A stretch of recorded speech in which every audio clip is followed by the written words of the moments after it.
You ever read a logical reasoning question and feel like you just got hit in the face with a thesaurus? You get two sentences in and your brain goes, wait, what did I just read? You scroll down to the answer choices. They all look identical. Now you've lost 2 minutes and gained nothing but self-doubt. And it's scary because logical reasoning isn't just one random part of the test. It's 2/3 of the LSAT. So if you're blanking out or second-guessing everything, your score is not going anywhere. And logical reasoning is not some elite logic gauntlet for philosophy majors and chess champions. You don't need to love abstract arguments. You don't need to diagram sentences. You don't even need to understand every word.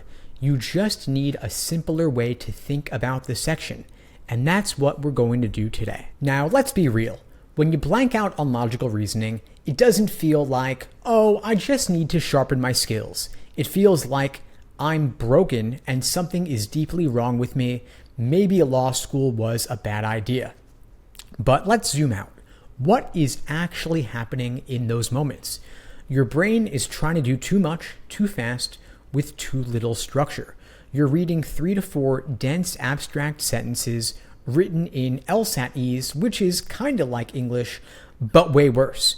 And you're trying to simultaneously understand the literal meaning, analyze the logic, spot assumptions, remember every detail, predict the question type, and guess what kind of trap they set all at the same time, while a tiny voice in your head whispers, hurry up, you're falling behind, everybody else probably finished the section already. So of course your brain shuts down. That is normal. This is not a personal failing or flaw.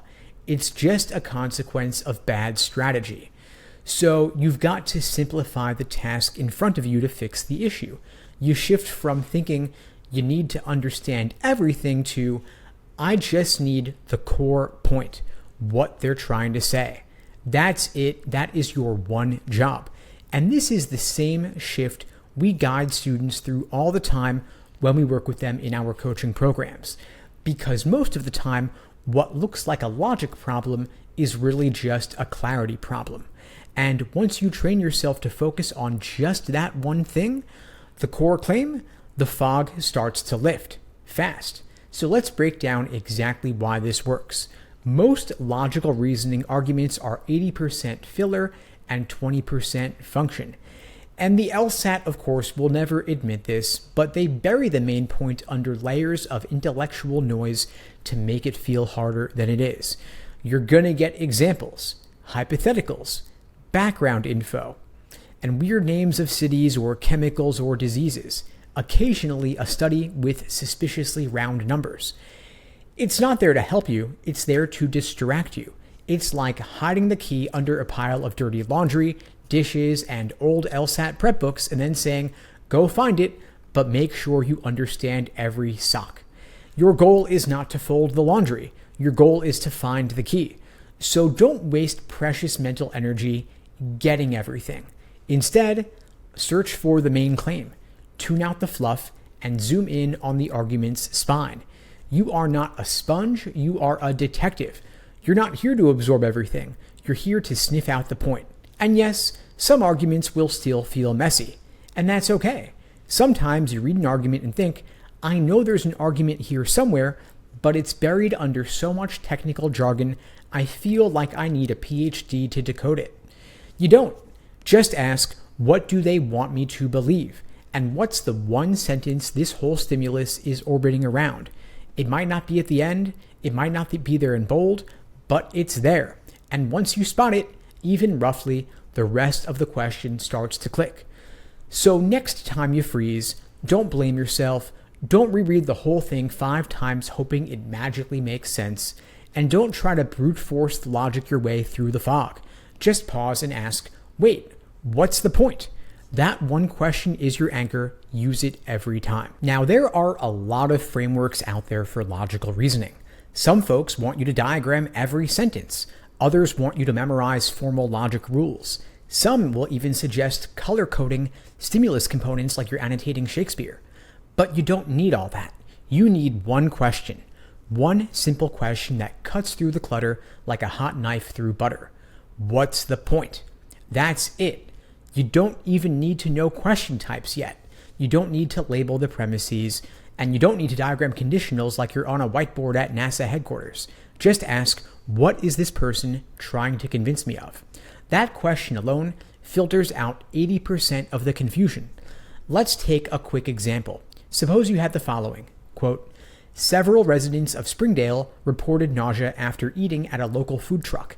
However, health inspections of the truck revealed no violations. Therefore, the nausea was likely caused by something else. Pause and ask yourself, what's the point?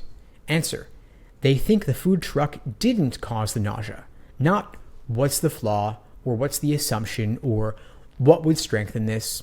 Of course, you'll get there, but first, you need to identify the core argument, because if you skip this step, here's what happens.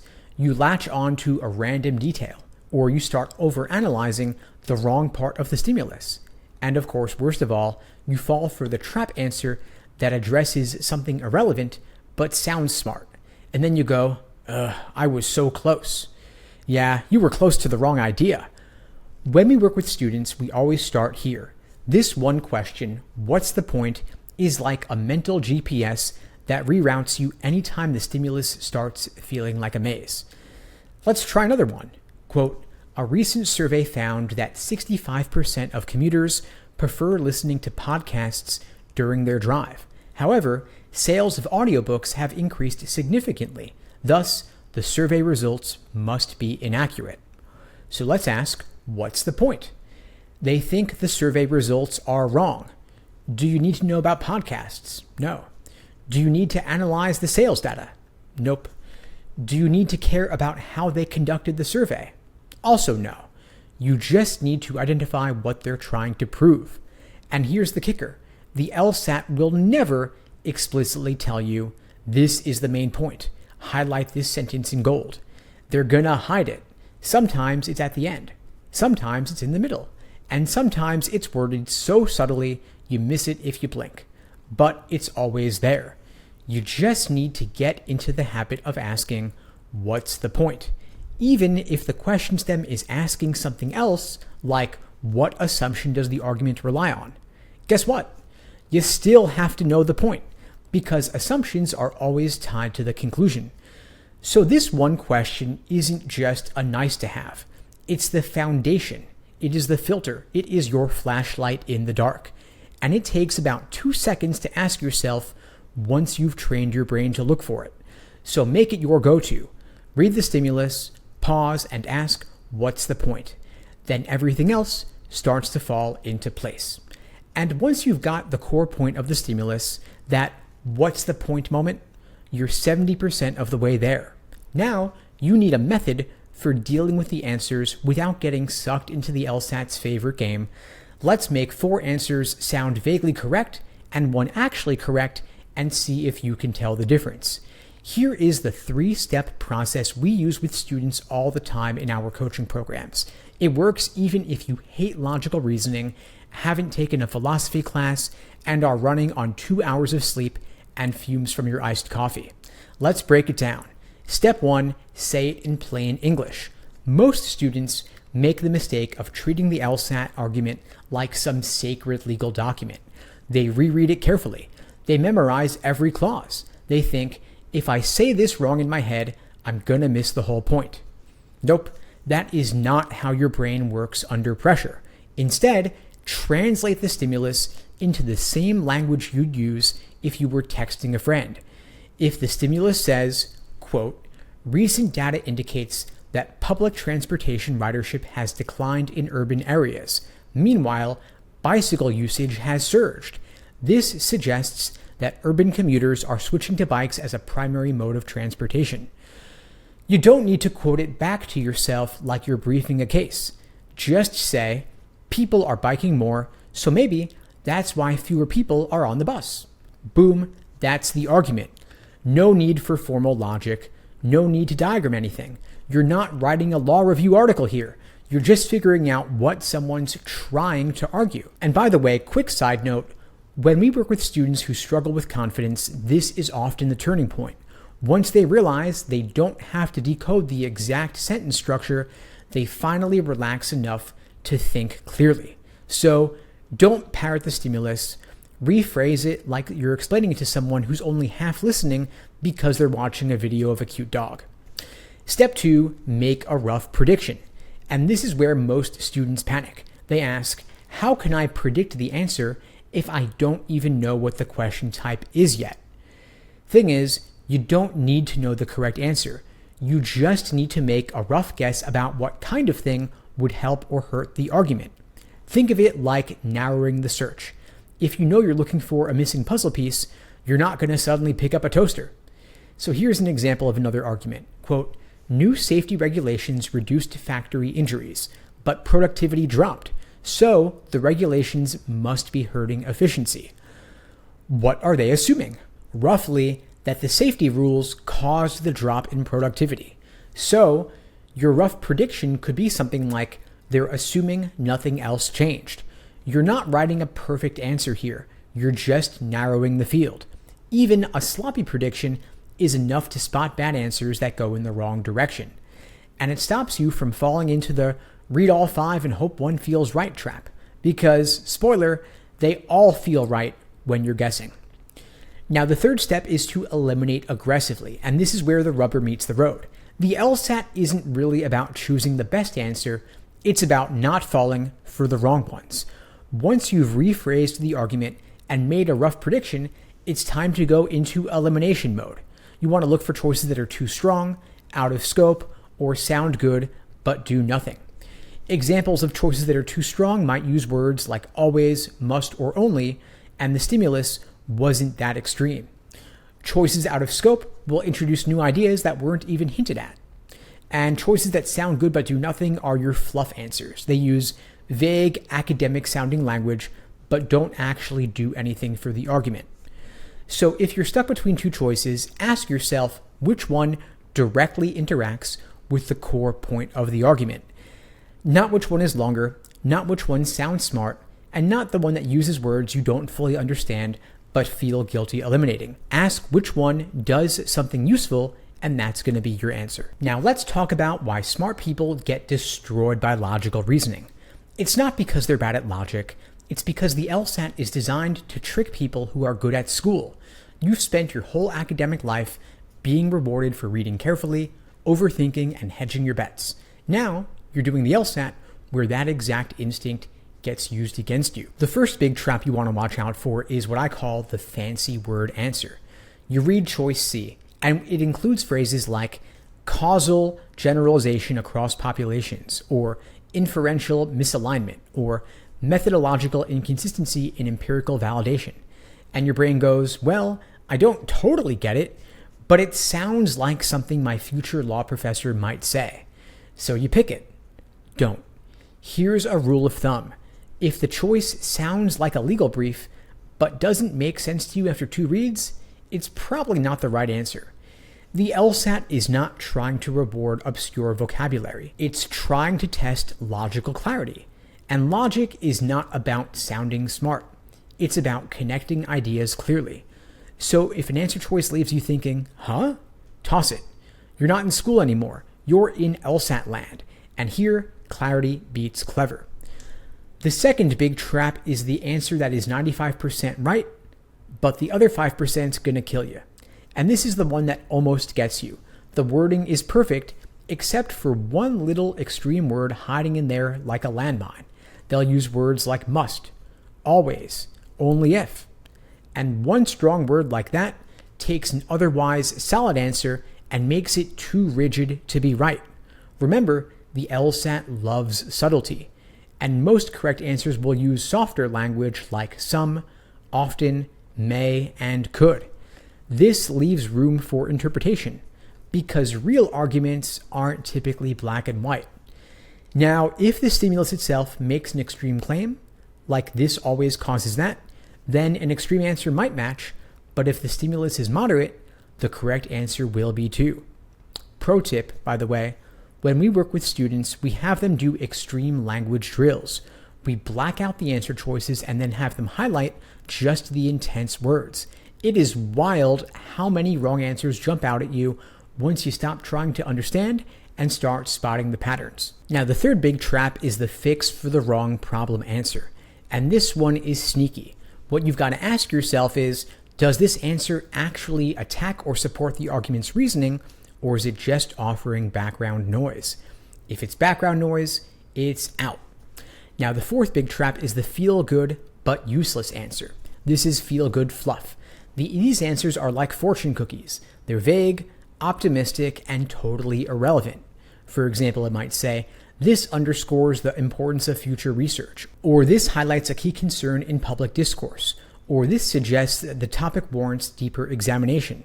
Cool. And these answers feel smart because they use big words, but they don't interact with the argument at all. This is like someone asking you to fix a leaky sink and you reply, plumbing is important. Technically true, but not very helpful. So any answer that sounds good, but doesn't actually do anything to the logic, you want to eliminate it. Now here's a bonus trap for you, the out-of-scope nonsense. Classic LSAT move. The stimulus is about one thing, and the choice is secretly about something else entirely. For example, quote, local officials banned sugary drinks in schools to reduce obesity. The wrong answer says, the beverage industry's lobbying efforts have increased in recent years. Okay, and you'll see these a lot. They throw in other cities, other time periods, different populations, and random policy implications. So always ask, is this choice dealing with the same conversation the stimulus started? If not, it's a hard no. Now let's say you're in the middle of a logical reasoning section. You hit question 14. The stimulus is dense. You reread it. Still doesn't make sense. You glance at the clock. Your pulse spikes. Suddenly, the panic starts whispering, you're running out of time. This section's going terribly. You're not ready for this test. And boom, your brain freezes. First, remember, this happens to everyone. It does not mean you're dumb. It doesn't mean you're not ready. It just means you're human. Even our students who eventually score 175 and above hit this kind of wall during their practice. So let's talk about what to actually do in those moments. Because if you don't have a plan, your instinct will be to reread the stimulus 5 more times while spiraling. Please don't do that. The following is your 3-part game plan for recovering when your brain blanks out in logical reasoning. First, skim for the core. When you're panicking, your working memory is fried. You can't retain 5 sentences in a row, so stop trying. Instead, go into triage mode. Read the stimulus once, calmly, like you're just trying to get the vibe. Then ask, what's the author trying to say? Don't worry about every term. Don't worry about the exact logic. Just look for the main point. Even a rough understanding is better than none. You're not looking for 100% clarity. You're looking for enough to make an educated move. Think of it like this. You're not trying to untangle every knot in a shoelace. You're just trying to find where the knot started. Second, flag and move. And this is the part most test takers resist. They think, if I just stare at this a little longer, I'm going to figure it out. That's a trap. Just because you're stuck on question 14 doesn't mean question 15 will be worse. In fact, it might be a gimme. So here's the rule. If you don't have a basic idea of what the argument's saying within 30 to 45 seconds, flag it and move on. Come back later. Give your brain a break. Let your subconscious chew on it while you bank easy points on the next few. This one move alone can save your section. Third, use the gut check on answer choices. Let's say you're truly lost. You flagged a question, came back to it, and it's still foggy.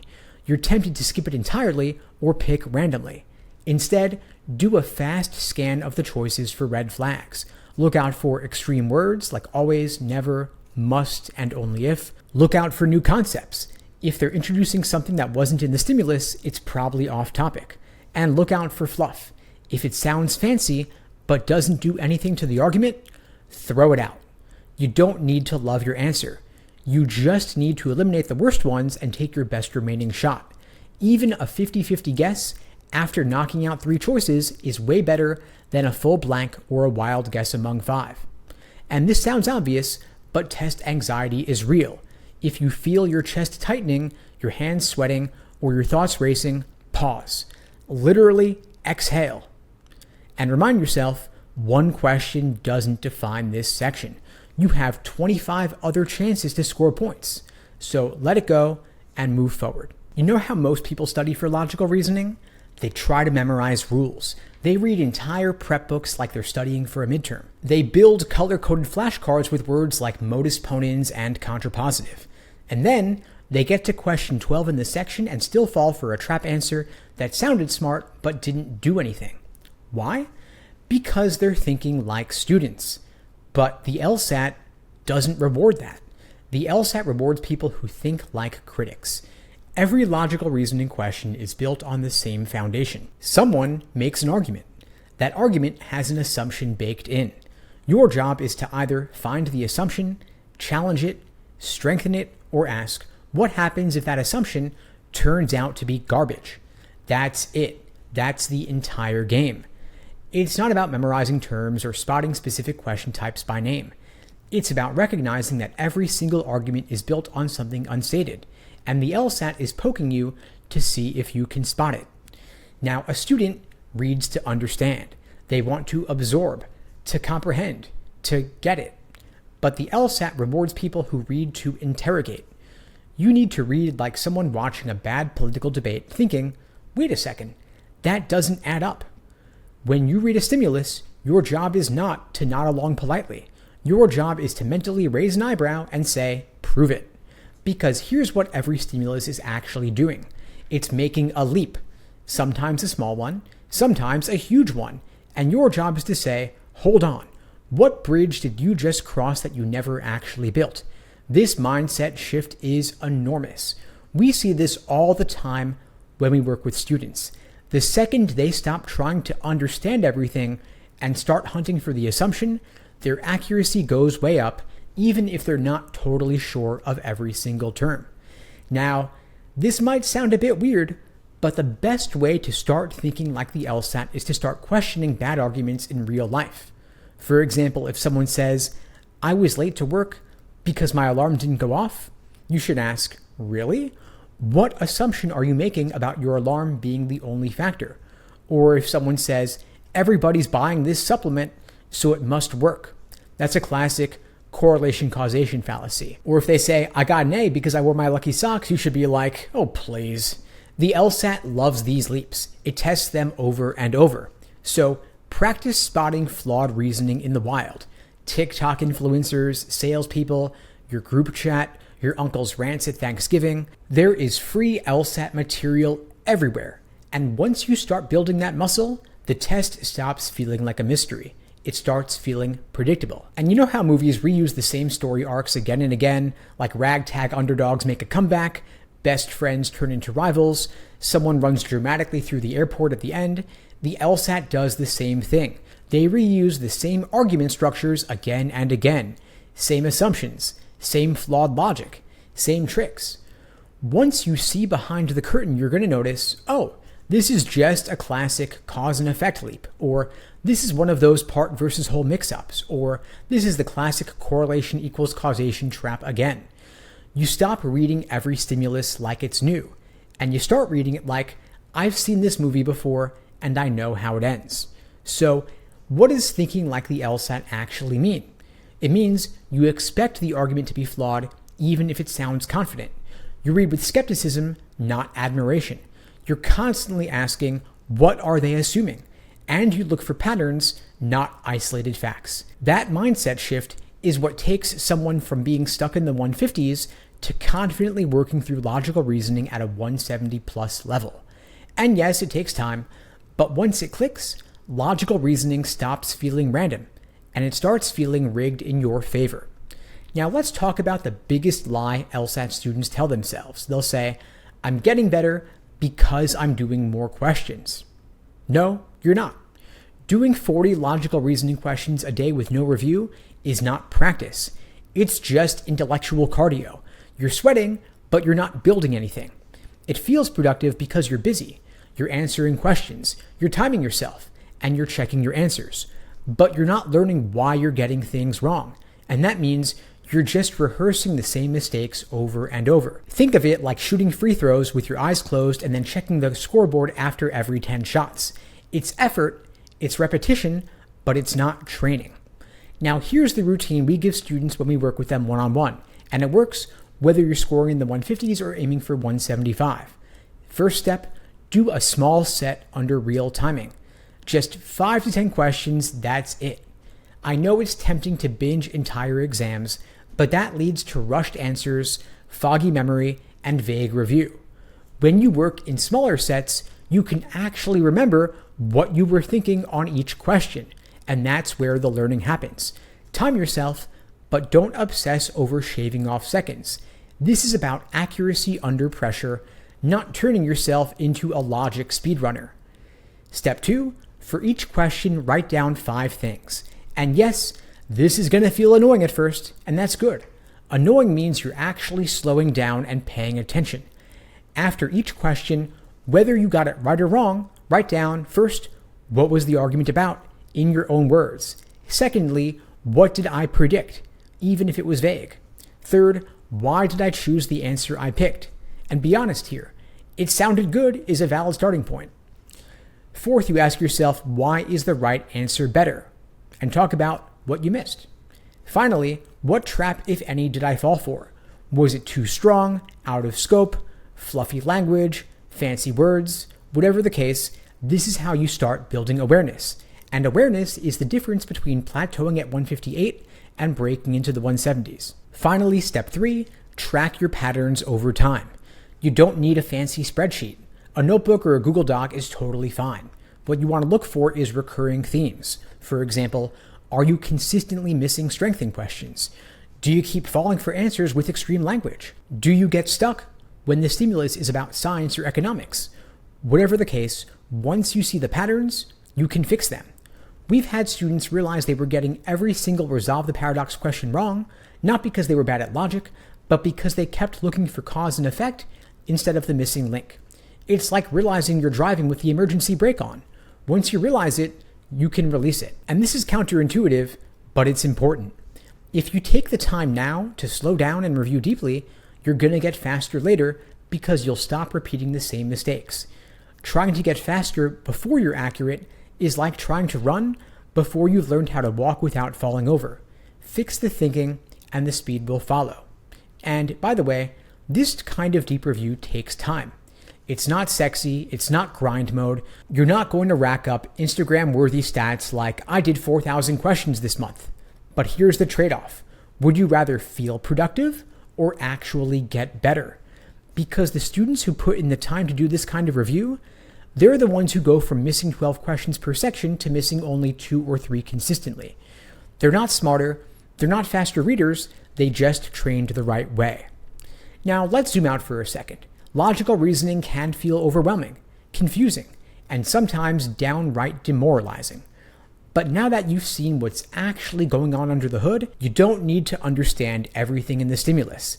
The LSAT is designed to overload your brain with fluff, background info, distracting phrasing, unnecessary names, studies, and side notes. If you try to get it all, you're going to get stuck. Instead, always ask, what's the point? That is your anchor, and that's how you cut through the fog. Next, use the 3-step process every single time. First, rephrase the argument in your own words. No LSAT speak, just say it like a normal person. Secondly, make a rough prediction. You don't have to be precise here, but just narrow the field by prephrasing. And third, eliminate aggressively. Don't just pick the best answer. Knock out the worst ones and let the last one survive. Also, watch for traps. You know the usual suspects now. Extreme language, sounds smart but doesn't help the argument, or off topic or fancy for no reason. Knock it out. Once you spot the patterns, you can sidestep the traps before they suck you in. Also, practice smarter, not harder. Don't rush through 20, 40, 100 questions a day. Do 5 or 10, then deeply review your thinking. Write down what went wrong and why, and track your blind spots like a scientist. This is how you build skill. Not by grinding, not by guessing, but by reflecting. And train your brain to think like the LSAT. That means reading skeptically, expecting bad reasoning, hunting for assumptions, and not taking any claim at face value. You're not here to be convinced by the argument. You're here to challenge it like an LSAT detective. And that's a skill you can learn, just like thousands of students have after we worked with them. Now, logical reasoning is not mystical. It's not a test of raw intelligence. It's not about being a logic person. It's about seeing patterns, building habits, and training your brain to focus on what actually matters, not the fluff. I've seen students go from saying, I hate logical reasoning, I don't understand any of this, to I only missed 2 logical reasoning questions on my last practice test. Not because they became logic professors, but because they stopped treating the section like a high school English exam and started treating it like a pattern-based game. Remember, logical reasoning is beatable, and now you know how to beat it.